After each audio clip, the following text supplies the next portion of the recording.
പഹൽഗാം ഇൻസിഡൻസിൻ്റെ വെളിച്ചത്തിൽ മേജർ രവി സംസാരിക്കുന്നു. നമസ്കാരം. നമസ്കാരം. മൂവി വേൾഡ് മീഡിയയിലേക്ക് സ്വാഗതം. ഓക്കെ. ഈ ഒരു ഇൻസിഡൻസ് മൊത്തത്തിൽ കാശ്മീരിൻ്റെ ഒരു ടൂറിസ്റ്റ് സ്വഭാവത്തെ മൊത്തത്തിൽ ബാധിച്ചു.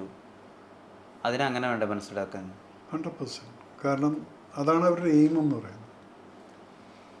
ഇതിലൊരു മൾട്ടിപ്പിൾ ഡയമെൻഷനിലാണ് ഈ ഒരു അറ്റാക്കിനെ ഞാൻ കാണുന്നത്.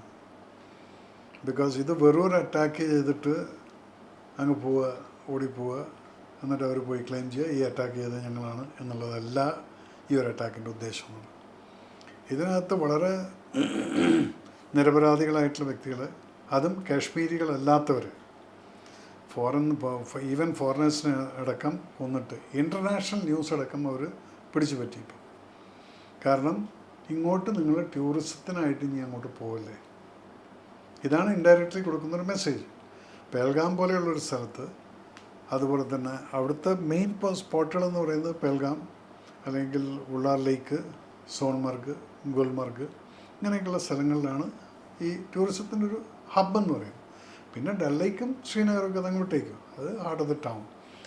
അപ്പോൾ അവിടെ പെഹൽഗാമിൽ ഇതുപോലൊരു അറ്റാക്ക് നടത്തിക്കഴിഞ്ഞാൽ ഏറ്റവും അധികം ആളുകൾ ശ്രീനഗറിൽ പോയി കഴിഞ്ഞാൽ പെഹൽഗാമിൽ പോകാത്ത ടൂറിസ്റ്റുകൾ ഉണ്ടാവില്ല.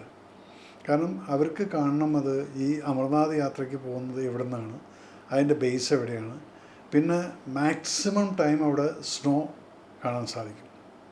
പെഹൽഗാമിൽ പോയിട്ട് കുറച്ചുകൂടെ അങ്ങ് കിസ്വാർ ആ സൈഡിലോട്ട് ഇങ്ങനെ നടന്നിങ്ങനെ പോയി കഴിഞ്ഞാൽ നമുക്ക് മാർച്ച് ഏപ്രിൽ വരയ്ക്കും, ജനുവരിയിലുള്ള സ്നോ പോലും അവിടെ മാർച്ച് ഏപ്രിൽ വരയ്ക്കും കിട്ടും. അപ്പോൾ ആളുകൾക്ക് പോയി കളിക്കാനൊക്കെ പറ്റുന്നത്.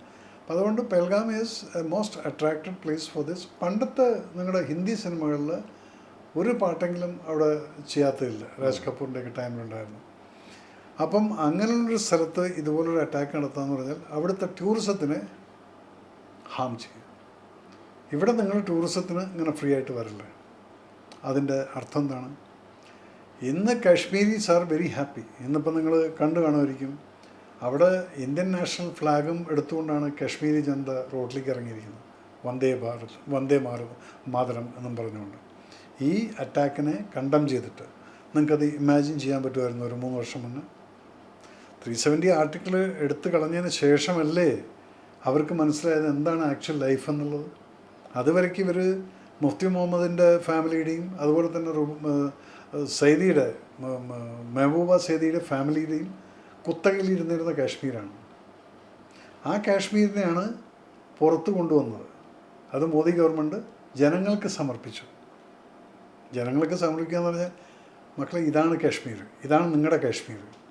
ഇതിനകത്ത് ഈ 370 ആർട്ടിക്കിളൊന്നും വെച്ചുകൊണ്ട് 2 ഫാമിലീസും മാത്രം എൻജോയ് ചെയ്തുകൊണ്ട് ഇന്ത്യയിൽ നിന്ന് സെൻട്രൽ ഗവൺമെൻറ് കൊടുത്തിരുന്ന കംപ്ലീറ്റ് സബ്സിഡി പൈസ മുഴുവൻ ഇവർ ഭരിക്കുന്ന സമയത്ത് അവർ തീരുമാനിക്കുന്നതാണ് സെക്രട്ടറിയിൽ നിന്ന് എത്ര പൈസ പുറത്തേക്ക് പോകണം എന്നുള്ളത്.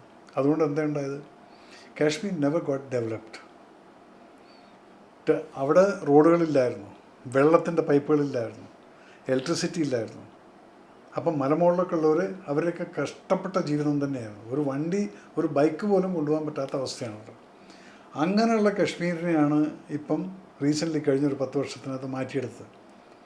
അങ്ങോട്ടുള്ള ഒരു റോഡെന്ന് പറഞ്ഞു കഴിഞ്ഞാൽ പണ്ടൊക്കെ ജമ്മുവിൽ നിന്ന് ശ്രീനഗറിലേക്ക് കോൺവോയ് പോകുന്ന സമയത്ത് ഇറ്റ് ഓൾമോസ്റ്റ് ടേക്ക് 16 hours. കാലത്ത് 4 മണിക്ക് പുറപ്പെട്ട് കഴിഞ്ഞാൽ, ജമ്മുവിൽ നിന്ന് പുറപ്പെട്ട് കഴിഞ്ഞാൽ ഇവിടെ എത്തുമ്പോഴത്തേക്ക് 8 മണിയാവും. ആ സംഭവമാണ് ഇപ്പോഴത്തെ ഈ റോഡ് വികസനം കൊണ്ട് 6 മണിക്കൂർ കൊണ്ട് ഇവിടെ എത്തുന്നത്. അപ്പോൾ ഈ ഡിസ്റ്റൻസ് കുറഞ്ഞാൽ തന്നെ ഡെവലപ്മെൻറ്റ് കൂടി, അത്രയും നമുക്ക് വർക്കിംഗ് അവേഴ്സ് കിട്ടുകയാണ്. അപ്പോൾ ഇതെല്ലാം കൂടിയാണ് തല്ലി തകർത്തിക്കുന്നത് ഈ ഒരു അറ്റാക്ക് കാരണം. ഞാനിപ്പോൾ അവിടുത്തെ ലോക്കൽ സൈഡിൽ സംസാരിച്ചു. അവരൊക്കെ സങ്കടത്തോടുകൂടി പറയുന്ന, രാത്രി ഉറങ്ങാൻ പറ്റിയിട്ടില്ല സാർ. അവനവിടെ പോയിട്ട് അവൻ ഈ വെടിശബ്ദം കേട്ട സമയത്ത് അവനവിടെ പോയി. പിന്നെ അവൻ പറയുന്നത്, സാറേ എനിക്കത് പറയാൻ പറ്റില്ല എന്തൊക്കെയാണ് ഞാനവിടെ കണ്ടതെന്നുള്ളത്. അപ്പോൾ അങ്ങനെയുള്ളൊരു ഭീകരാന്തരീക്ഷം സൃഷ്ടിച്ചുകൊണ്ട് ഇനി ടൂറിസ്റ്റുകളും കൂടെ വരരുത്. ആർക്കാണ് ഇതിൽ ഇൻട്രസ്റ്റ്? ആക്ച്വലി ആൻറ്റി ഇന്ത്യൻസ് അതിനകത്ത് പാകിസ്ഥാൻകാരുണ്ട്, ഇന്ത്യക്ക് അകത്ത് തന്നെ നിന്നുകൊണ്ട് ഇന്ത്യക്ക് എഗൻസ്റ്റായിട്ട് വർക്ക് ചെയ്യുന്ന ആളുകൾ ഇഷ്ടംപോലെ ഉണ്ട്. ഇവരുടെ എല്ലാം ഒരു കലക്റ്റീവ് അജണ്ടയായിരുന്നു ഈ അറ്റാക്ക് എന്ന് പറയുന്നത്, ഇന്നലത്തെ അറ്റാക്ക്. എൻ്റെ ഒരു പെർസെപ്ഷൻ. കാരണം ഞാൻ അതിനെക്കുറിച്ച് സ്റ്റഡി ചെയ്ത് നോക്കുന്ന സമയത്ത് അതിനകത്ത് എന്തെല്ലാം ഉണ്ടാക്കിയിരുന്നു. ലാർജർ പെർസ്പെക്റ്റീവിൽ നോക്കിക്കഴിഞ്ഞാൽ ഈ ഒരു അറ്റാക്ക് കൊണ്ട് അവർ കാശ്മീരിൻ്റെ എക്കണോമി തകർക്കാൻ നോക്കുക.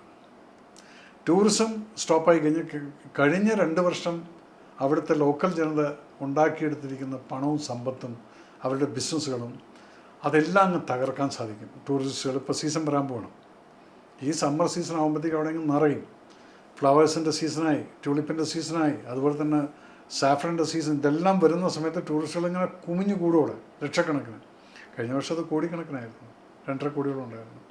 2.5 കോടിയിൽ നിങ്ങൾ ഒരാളുടെ അടുത്തുനിന്ന് നിങ്ങളൊരു 100 രൂപ പോലും പ്രോഫിറ്റ് വെച്ച് കഴിഞ്ഞാൽ, ജസ്റ്റ് ഇമാജിൻ 2.5 കോടി ഇൻറ്റു 100 എന്ന് പറയുന്നത് ഇറ്റ്സ് ഓൾമോസ്റ്റ് ലൈക്ക് 2,000+ കോടികളാണ് ഈ വരുന്നത്.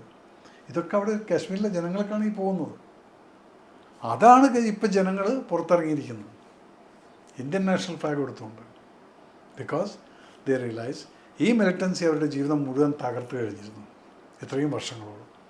ഇതിൽ നിന്ന് അവർ കണ്ണുറക്കുന്നത് ഈ ഓപ്പണായിട്ടുള്ള ഒരു ഫീലിംഗ് കിട്ടിയപ്പോഴാണ്, ഇതുപോലെ ബിസിനസ്സുകൾ തുടങ്ങിയപ്പോഴാണ് അവരുടെ ഓപ്പൺ ഫീലിംഗ് കിട്ടിയത്. അപ്പോൾ അതിനെ തകർക്കുന്നു എന്ന് പറയുമ്പോൾ ഇന്നത്തെ കാശ്മീരിലത്തെ ജനത മുഴുവൻ ഒന്നടങ്കം എതിർക്കുകയാണ് അവർ. പണ്ടൊക്കെ എങ്ങനെയായിരുന്നു, നിങ്ങൾ ഹർത്താലിനൊക്കെ ആഹ്വാനം ചെയ്യും, ഇതുപോലെ ഒരു ടെററിസ്റ്റ് അറ്റാക്ക് വന്നു കഴിഞ്ഞാൽ അവരെന്നെ ആഹ്വാനം ചെയ്തിട്ട് ഇവിടെ പ്രശ്നങ്ങളുണ്ടാക്കി അതൊക്കെ ചെയ്യും. ഇന്ന് എനിക്ക് കിട്ടിയത് പുൽവാമ സെക്ടറിലും അതുപോലെ തന്നെ ഷോപ്പിയാനിലും ടോട്ടൽ സന്നാട്ടാണ്. സന്നാട്ട എന്ന് പറഞ്ഞാൽ ഒരു മൂകതാണ്. ആരും കട തുറന്നിട്ടില്ല സർ.